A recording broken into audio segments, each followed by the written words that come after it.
So hello everyone. So guys, আগের ভিডিওতে তো তোমরা দেখলে আমার শরীর খারাপ ছিল, যার জন্য আমি ওষুধ খাচ্ছিলাম। আর ওষুধটা খাওয়ার পরে আমি অনেকটাই রিলিফ পেয়েছিলাম অ্যান্ড সুস্থ হয়েছিলাম। বাট তখনও অবধি আমার শরীর সেরকমভাবে ঠিক হয়নি। তার জন্য আমাকে সবাই বলছিল যে তুলসী পাতার রস করে খেতে, অ্যান্ড তাই জন্য আমি আমার ফ্রেন্ডের দিয়ে তুলসী পাতা নিয়েছিলাম। যেহেতু আমাদের এখানে তো কোথাও তুলসী পাতা, মানে আমার বাড়িতে তো নেই। যাই হোক, এরপরে আমি তুলসী পাতাগুলো ছাড়ানোর পরে দেখো ধুয়ে নিয়েছি।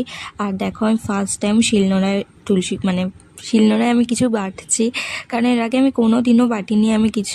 আমি ছোট থেকে শুধু মা ঠাকুমাকেই দেখে এসেছি শিলনোড়ায় বাটতে, আর ওরকমই আমি ফার্স্ট টাইম বেটেছি। আর আমি তো খুব হ্যাপি, আমি খুব মজা পেয়েছি এটা করে।